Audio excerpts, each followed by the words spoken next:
जय माता रानी दोस्तों, मेरे channel real life and DIY में आपका स्वागत है। आज की वीडियो में नवरात्रि की पूजा सरल तरीके से कैसे करें वो बताऊंगी।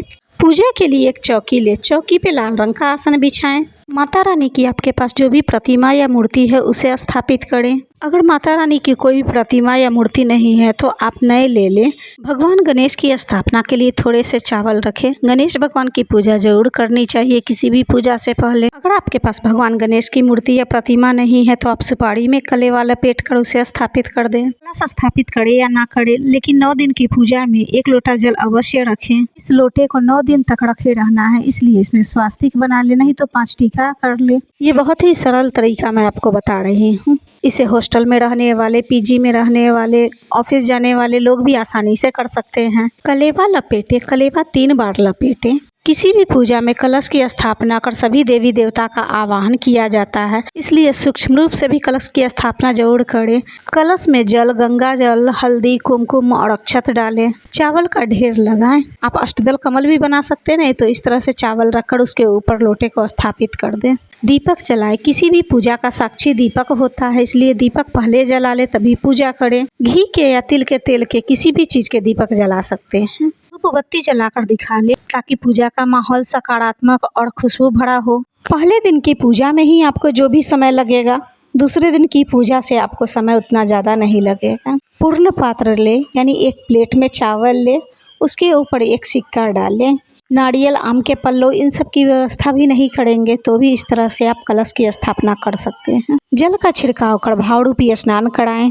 अगर नवरात्रि के 9 दिनों का व्रत कर रही हैं तभी और नहीं कर रही हैं तो भी माता की असीम अनुकंपा पाने के लिए सात्विक भोजन करके इस तरह से पूजा जरूर करें। भगवान गणेश को चंदन लगाएं, दीपक को चंदन लगाएं, माता के सभी रूपों को चंदन लगाएं, माता रानी को भी चंदन लगाएं। माता के 9 रूपों को मैं चंदन लगा रही हूँ।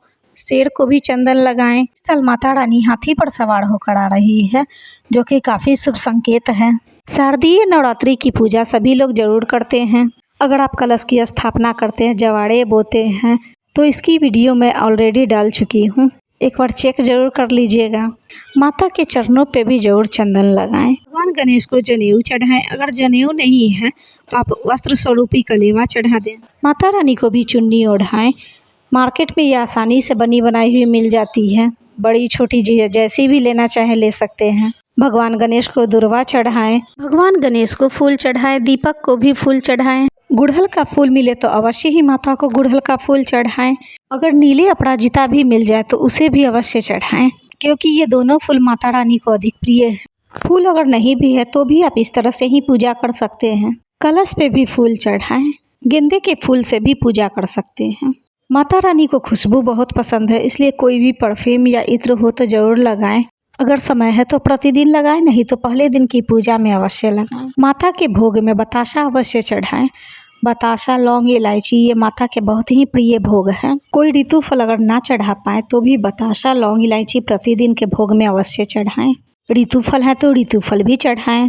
पहले दिन की पूजा में ही कुछ दक्षिणा अवश्य रख दें। पूजा में हुई कमियों को पूरा करने के लिए दक्षिणा रखा जाता है, इसलिए दक्षिणा अवश्य रखें। दक्षिणा में कम से कम 11 रुपया भी जरूर रखें।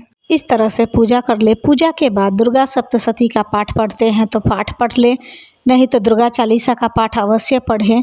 अगर आपके पास समय का अभाव है, पाठ नहीं कर सकते हैं, तो दुर्गा चालीसा का ही पाठ पढ़ ले, वो जल्दी हो जाएगा। जो भी मंत्र जाप करते हैं वो मंत्र जाप कर लें। 108 बार नवाढ़ मंत्र पढ़ सकते हैं, या जो भी आप मंत्र पढ़ना चाहते हैं वो पढ़ ले।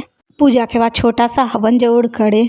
उपले जलाकर हवन करने में तो बहुत देर लगता है, इसलिए 2 कपूर ले ले, कपूर जला ले, उसके ऊपर 2 लौंग को घी में डुबोकर आहुति दे दें। इस तरह से आपका छोटा सा हवन भी हो जाएगा। शरण्य मंगल मांगले शिवे सर्वार्थ साधिके, शरण्य त्र्यंबके गौरी नारायणी नमोस्तुते। भोग में जो आपने बतासे चढ़ाए उसमें से थोड़ा सा तोड़कर अग्नि में रख दें। आरती कर लें। आरती आप उसी दीपक से भी कर सकते हैं, क्योंकि अखंड दीप नहीं है, अखंड दीप को हिलाया नहीं जाता है। ये दीपक है इसलिए इसे उठाकर कर सकते, नहीं तो अलग से भी आरती पात्र में कपूर जलाकर आरती कर सकते हैं।